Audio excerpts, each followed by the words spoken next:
Narito na nga ang ating advance highlight commentary sa Akusada.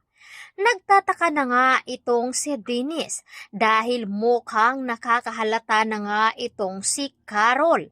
Kaya dahil dito ay dapat na nga daw siyang kumilos upang mapa sa kanya na nga itong si Carol at mahulog ito sa kanyang patibong. At dahil dito, habang nag-uusap naman ang mga ito at tila kinakabahan na nga itong si Carol dahil hindi niya nga ito iniisip na baka nga ay may kinalaman si Dennis sa pagkawala dito ni Wilfred.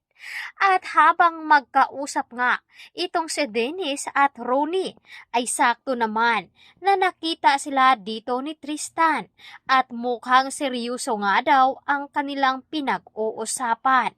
At dahil dito, agad na sinabi ni Tristan sa kanyang ate Carol na tila may kakaiba dito kay Dennis hanggang sa pati si Amber ay hindi inaasahan na rin na baka nga ay may kinalaman itong si Dennis sa nangyari sa kanyang ama.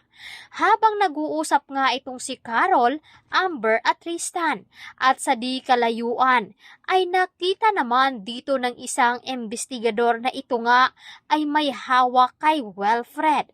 At dahil dito, gusto ngang itago ng investigador upang malaman niya kung ano ba talaga ang nangyari dito kay Wilfred at kung bakit ay hinahabol ito ni Dennis.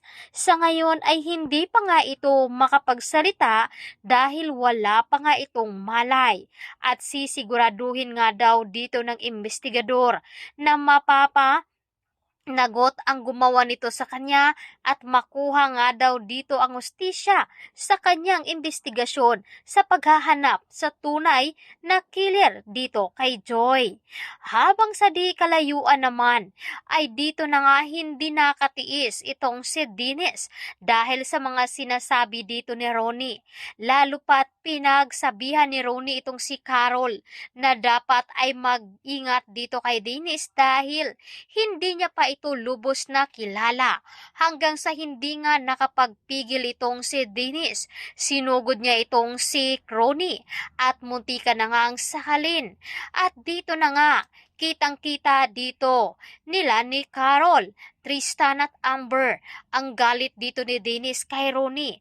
Kaya dito na nga napagtanto si Carol na baka ay ibang tao nga ang kanyang nakilala dahil ibang-iba na nga itong si Dennis at hindi niya nga inaasahan na magagawa at manakit ito kay Ronnie. At dito na nga, makikita na dito ni Carol na may hidden camera sa kwartong inilagay itong si Dennis sa kanila. Dito masisilip ni Carol kung sino nga daw ang naglagay doon. Kaya tudo ka ba naman itong si Dennis at baka mabisto nga daw siya dito ni Carol. Kaya naman kailangan na nga daw niyang mabilis na kumilos at imbitahan itong si Carol na kumain sa bahay nila. At sisiguraduhin nga daw dito ni Dennis na hindi pa ito makakatakas. Kaya tutukan natin ang nalalapit na pagtatapos dito lamang sa Akusada.